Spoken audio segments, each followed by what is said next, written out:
আসসালামু আলাইকুম এভরিওয়ান। আজকের এই ভিডিওটাতে আমরা দেখব ইন্টারমিডিয়েট ম্যাক্রো ইকোনমিক্সের classical macro economics and its self regulating economy যে চ্যাপ্টারটা আছে সেই চ্যাপ্টারের পার্ট 3। আমাদের এই ভিডিওর আলোচ্য বিষয় হচ্ছে সেইস ল। সেইস ল প্রপোজড করেছিলেন জিন বাপিস্ট সে এবং তার নাম অনুযায়ী আমরা বলে থাকি সেইস ল। তিনি কি বলেছিলেন? সেইস বলেছেন যে supply creates its own demand. সেইসের কথা অনুযায়ী সাপ্লাই নিজে নিজে আরেকটা ডিমান্ড তৈরি করে থাকে এবং এটা অটোমেটিক্যালি হয়, যার কারণে কোনো ধরনের জেনারেল ওভার প্রোডাকশন হয় না এবং কোনো প্রকারের আন্ডার প্রোডাকশন হয় না। এই বিষয়টাকে আমরা যদি একটা প্রশ্ন করি তাহলে বুঝবো যে ক্লাসিক্যাল ইকোনমিক্স কি আনসার দেয়। প্রশ্ন যদি হয় এরকম যে can the entire economy face a general surplus or shortage. এখন জেনারেল সারপ্লাস বা শর্টেজ বলতে যারা জানো না, জেনারেল সারপ্লাস বা শর্টেজ বলতে বোঝায়, এখানে বোঝানো হচ্ছে যে সমগ্র অর্থনীতি কি কখনো মানে সেম টাইমে সব ধরনের মার্কেটে একই সাথে সারপ্লাস বা শর্টেজে থাকতে পারে। ক্লাসিক্যাল ইকোনমিস্টদের আনসার হচ্ছে যে না, কখনোই সমগ্র ইকোনমি একই সাথে সব মার্কেটে সারপ্লাস ফেস করবে না বা শর্টেজ ফেস করবে না। কেন? কারণ সেইস বলছেন supply creates its own demand, মানে সাপ্লাই অটোমেটিক্যালি তার অন্যান্য গুডের জন্য ডিমান্ড তৈরি করে।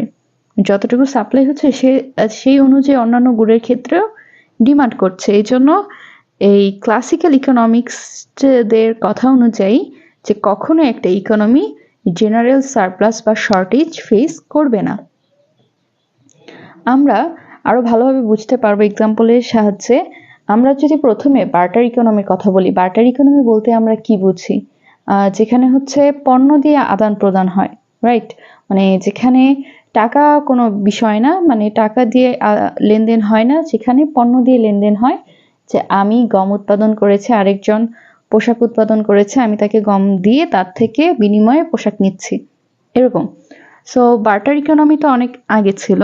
আগে তো বার্টার ইকোনমিই চলতো যখন মুদ্রার প্রচলন ছিল না। তো বার্টার ইকোনমির কথা যদি আমরা চিন্তা করি যে বার্টার ইকোনমিতে একজন বেকার আছেন, তিনি ব্রেড প্রডিউস করেন। এখন তিনি যে ব্রেডটা সাপ্লাই দেন, তার কিন্তু আসলে যে তিনি যে ব্রেডটা সাপ্লাই দিবেন তিনি কিন্তু বিনিময়ে অন্য কিছু নেবেন, তাই না? সেটা ক্লথ হতে পারে বা টুলস বা সার্ভিস, যে কোনো সার্ভিস যাই হোক, তিনি কিন্তু অন্যান্য কিছু ডিমান্ড করছেন। অর্থাৎ এখানে যে সাপ্লাইটা দিচ্ছেন, সাপ্লাই দেওয়ার সাথে সাথে কিন্তু ডিমান্ডও করছে। যতটুকু সাপ্লাই তিনি দিতে চাচ্ছেন ততটুকু ডিমান্ডে কিন্তু উনি করছে। সুতরাং সাপ্লাই এবং ডিমান্ড এখানে সমান দেখানো হচ্ছে, যে প্রোডাকশন আর ডিমান্ড হচ্ছে ডিরেক্টলি কানেক্টেড। এটা সেইস আর কি, সেইসের ল অনুযায়ী আমরা বলছি যে প্রোডাকশন এবং ডিমান্ড ডিরেক্টলি কানেক্টেড, এবং এই ডিরেক্টলি কানেকশনটা থাকার জন্য সাপ্লাই হচ্ছে গিয়ে ডিমান্ডের সমান হয়ে যায় এবং ওভারঅল আমরা কোনো ধরনের শর্টেজ বা সারপ্লাস দেখতে পাই না। এখন আমরা যদি মানি ইকোনমির দিকে তাকাই, যেটা আমাদের প্রেজেন্ট, তো আমরা মানি ইকোনমিতে দেখব যে individuals earn income by supplying goods. প্রত্যেকেই কিন্তু বিভিন্ন কোনো না কোনো ভাবে গুড সাপ্লাই দিয়ে ইনকাম করে যাচ্ছে, তাই না? এখন তারা যে ইনকামটা করছে, ইনকামের আমরা এখানে কি দেখেছি যে সাপ্লাই যতটুকু হবে, সাপ্লাই নিজে নিজে তার ডিমান্ড তৈরি করে। এখন আমরা যেই পরিমাণে ইনকাম করি, আমরা কি সবসময় পুরোটা ইনকামই হচ্ছে গিয়ে ডিমান্ডে পরিণত হয়? আমরা কি পুরোটা ইনকামই হচ্ছে গিয়ে বাজার থেকে কোনো না কোনো কিছু ক্রয় করি পুরোটা ইনকাম দিয়ে? নিশ্চয় করি না। আমাদের কিছু অংশ সেভিংস থেকে যায়। তো আমরা যদি দেখি যে আমাদের ইনকাম যতটুকু ততটুকুই কিন্তু সাপ্লাই হবে। মূলত আমার কাছে যত টাকা আছে আমি তত টাকা দিয়ে বাজারে যাব এবং আমি অন্যান্য প্রোডাক্ট যেহেতু কিনবো, আমরা সেই প্রোডাক্টের ডিমান্ডটাকে অটোমেটিক তৈরি করছি। কিন্তু এই ক্ষেত্রে যদি আমরা দেখি যে আমাদের ইনকামের যেহেতু একটা অংশ আমরা সেভ করে থাকি নর্মালি জেনারেলি, তো তখন কিন্তু আমাদের ডিমান্ডটা ইনকামের থেকে কম দেখা যায় আমরা যদি জেনারেলি থিঙ্কিং করি। তো তখন যদি প্রশ্ন করা হয় এটা কি সেইস লটাকে ব্রেক করছে কি করছে না, ক্লাসিক্যাল ইকোনমিস্টরা বলেছেন যে না, এটা সেইস লকে ব্রেক করছে না। ক্লাসিক্যাল ইকোনমিস্টদের কথা অনুযায়ী কেন ব্রেক করছে না? কারণ হচ্ছে কেন ব্রেক করছে না সেটা আমরা এই স্লাইড দেখব যে savings do not reduce total demand because savings become investment. আমরা যে সেভিংসটা করেছি সেই সেভিংসটা কিন্তু আলটিমেটলি সেভিংসটা তো আর পড়ে থাকবে না, সেটা কোনো না কোনো কাজে ইউজ হবে। সো ইউজ হওয়া মানে হচ্ছে যে সেটা ইনভেস্টমেন্ট হওয়া, এবং ইনভেস্টমেন্ট হওয়া মানে কি সেখানে নতুন কোনো অপরচুনিটি তৈরি হবে, ওখানে নতুন বিভিন্ন জিনিসের ডিমান্ড তৈরি হবে, রাইট? আমরা যদি এখানে মেকানিজমটা দেখি কি হয় যে মানুষ হচ্ছে গিয়ে তার ইনকামের একটা পোর্শন সেভ করে, মানে ওই পোর্শনটা দিয়ে ডিমান্ড তৈরি হচ্ছে না ডিরেক্টলি মার্কেটে, সে ডিরেক্টলি ডিমান্ড তৈরি করছে না, কিন্তু সে যখন ওই সেভিংসটা তার থেকে সে ব্যাংকে রাখছে, ব্যাংক থেকে আবার বিজনেসম্যানরা বা ইনভেস্টর যারা আছেন তারা হচ্ছে সেখান থেকে লোন নিচ্ছে, এবং লোন নেওয়ার পরে তারা বিভিন্ন জায়গায় ইনভেস্ট করছে। সো ইনভেস্ট করার কারণে কি হচ্ছে, ওখানে বিভিন্ন জিনিসের ডিমান্ড তৈরি হচ্ছে। হতে পারে সেখানে যদি কোনো বিল্ডিং তৈরি হয় তাহলে সেখানে লেবারের ডিমান্ড তৈরি হবে, সিমেন্ট, রড এসবের ডিমান্ড তৈরি হবে, বা অন্য যে কোনো কিছুতে ইনভেস্টমেন্ট করুক না কেন সেখানে কোনো না কোনো কিছু চাহিদা তখন তৈরি হবে। সুতরাং আমরা দেখতে পাচ্ছি যে এখানে মানে ক্লাসিক্যাল ইকোনমিস্টদের ব্যাখ্যা অনুযায়ী, কথা অনুযায়ী, যে মানি ইকোনমিতেও সেই লটা হোল্ড করছে আমাদের কথা অনুযায়ী। এবং এখানে একটা যে বেসিক কন্ডিশন থাকতে হবে এই সেভিংস এবং ইনভেস্টমেন্টের ক্ষেত্রে, সেটা হচ্ছে ইন্টারেস্ট রেটটা অবশ্যই ফ্লেক্সিবল হতে হবে। ফ্লেক্সিবল বলতে কি বোঝাচ্ছে? ফ্লেক্সিবল বলতে বোঝানো হচ্ছে যে সময় অনুযায়ী, সুযোগ অনুযায়ী বা সিচুয়েশন অনুযায়ী ইন্টারেস্ট রেটটাকে কমানো বাড়ানো যাবে, এটাকে বলা হচ্ছে ফ্লেক্সিবল। এবং এই ফ্লেক্সিবল হওয়ার কারণেই হচ্ছে এই সেই লটা হোল্ড করছে, এবং সেই বলেছেন যে ওয়েজ রেট এবং ইন্টারেস্ট রেট অবশ্যই ফ্লেক্সিবল হবে। তো আমরা ক্লাসিক্যাল ইকোনমিস্টদের কথা অনুযায়ী কি বুঝতে পারলাম এখানে, যে ইকোনমিতে কখনোই আমরা ইকোনমি ওয়াইড সারপ্লাস বা শর্টেজ দেখতে পারবো না, এবং ইকোনমি হচ্ছে ন্যাচারালি ফুল এমপ্লয়মেন্টের দিকে মুভ করবে, এটা ন্যাচারালি হবে। এখানে কোনো সরকারের কোনো প্রকারের হস্তক্ষেপ থাকবে না। হস্তক্ষেপ বলতে বোঝানো হচ্ছে সরকার থেকে বা কোনো কিছু থেকে হচ্ছে গিয়ে এই যে পলিসি দিয়ে দেওয়া, কোনো ধরনের পলিসি এখানে অ্যাড হবে না, বা কোনো কিছু ছাড়াই, কারো কোনো হস্তক্ষেপ কথা ছাড়াই ইকোনমি নিজেই হচ্ছে গিয়ে ইকুইলিব্রিয়ামে চলে আসবে, যেখানে কোনো ধরনের সারপ্লাস বা শর্টেজ থাকবে না, মার্কেট নিজেকে অ্যাডজাস্ট করে নেবে। এখন আমরা ইন্টারেস্ট রেট ফ্লেক্সিবলের বিষয়টা একটু দেখব, যে আমরা আমাদের এই গ্রাফটার দিকে যদি তাকাই, ডায়াগ্রামটার দিকে, আমরা সাপ্লাই কার্ভ হিসেবে বলছি সেভিংস আমাদের সাপ্লাই হিসেবে কাজ করছে, এবং ইনভেস্টমেন্টটা হচ্ছে আমাদের ডিমান্ড কার্ভ।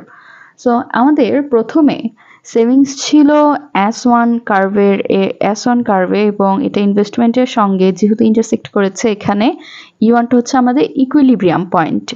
এখানে আমি দেখতে পাচ্ছি $1,00,000 হচ্ছে সেভ অর ইনভেস্টমেন্ট, যতটুকু সেভিং হবে ততটুকুই তো ইনভেস্টমেন্ট হবে, তাই না? এখন E1 থেকে যখন হচ্ছে কি আমার সেভিংটা বেড়ে যায়, সেভিং বেড়ে যাওয়ার কারণে S1 থেকে শিফট হয়ে সেভিংস কার্ভটা S2তে চলে আসলো, নতুন একটা ইকুইলিব্রিয়াম পেলাম, এবং এই ইকুইলিব্রিয়ামের কারণে আমরা বুঝতে পারলাম যে আমাদের ইন্টারেস্ট রেটটা কিন্তু কমে গেছে। যেহেতু সেভিংস বেড়েছে তাই ইন্টারেস্ট রেট কমেছে, দেন ইন্টারেস্ট রেট কমা মানে হচ্ছে ইনভেস্টমেন্ট বেড়ে যাওয়া, রাইট? ইনভেস্টমেন্ট কখন বাড়বে? যখন ইনভেস্টর যখন ব্যাংক থেকে লোন নিচ্ছে, যখন ইন্টারেস্ট রেটটা সে দেখবে কম, তাকে কম সুদ দিতে হবে, তখন সে বেশি ইনভেস্টমেন্ট করার ট্রাই করবে। এবং সেভিংসের এখানে যেটা হয়েছে যে সেভিংস যেহেতু বেড়ে গেছে তখন ইন্টারেস্ট রেটটা কমে গেছে, আবার ব্যাংক যখন দেখবে যে ইন্টারেস্ট রেট কমে যাওয়ার কারণে সেভিংস কমে যাচ্ছে, তখন ব্যাংক আবার ইন্টারেস্ট রেট বাড়িয়ে দেবে, তখন আবার সেভিংসটা বাড়বে। তো এটাই আর কি, যে ইন্টারেস্ট রেটটা হচ্ছে একটা ফ্লেক্সিবল, হচ্ছে ক্লাসিক্যাল ইকোনমিস্টদের কথা অনুযায়ী যে ইন্টারেস্ট রেটটা হচ্ছে ফ্লেক্সিবল হবে, সিচুয়েশন অনুযায়ী ইন্টারেস্ট রেট কমবে বা বাড়বে। এখন আমরা দেখব যে আমরা যেটা দেখেছি যে যখন আমাদের যে সেভিংসটা আছে সেটা কিন্তু ইনভেস্টমেন্ট হিসেবে ফিরে আসে, সেটা আমরা একটা এক্সাম্পলের মাধ্যমে দেখব। যে আমাদের ক্লাসিক ইকোনমিস্ট বলছেন যে what goes out one door must come in through another door, মানে সেভিংস এক দরজা দিয়ে যাচ্ছে, ডিমান্ড সে ক্রিয়েট করছে না, কিন্তু অন্য দরজা দিয়ে ঢুকে সে ঠিকই ডিমান্ড ক্রিয়েট করছে, ক্লাসিক্যাল ইকোনমিস্টদের কথা অনুযায়ী। তো আমরা এক্সাম্পলটার দিকে তাকাই, যে আমাদের এখানে টি দেওয়া আছে টোটাল এক্সপেন্ডিচার, এবং আমরা জানি টোটাল এক্সপেন্ডিচার সমান হচ্ছে কি কনজাম্পশন। আমরা এগ্রিগেট ডিমান্ডের ফর্মুলা যদি পড়ে থাকি প্রিন্সিপাল অফ ম্যাক্রো ইকোনমিক্সে, তাহলে মনে থাকার কথা যে আমাদের যে এগ্রিগেট ডিমান্ড বা জিডিপি ফর্মুলা ছিল C plus I plus G plus export minus import. এখানে সি হচ্ছে কনজাম্পশন, আই হচ্ছে ইনভেস্টমেন্ট এবং জি হচ্ছে গভর্নমেন্ট এক্সপেন্ডিচার এবং ইএক্স দিয়ে বোঝাচ্ছে এক্সপোর্ট, আইএম দিয়ে বোঝাচ্ছে ইম্পোর্ট। সো টোটাল এক্সপেন্ডিচার আমার এখানে আমি ধরছি কত, $5,000, কনজাম্পশন $3,000, ইনভেস্টমেন্ট হচ্ছে $600, গভর্নমেন্ট এক্সপেন্ডিচার হচ্ছে 1200 এবং এক্সপোর্ট মাইনাস ইম্পোর্ট আমরা নেট পাচ্ছি কত, $200।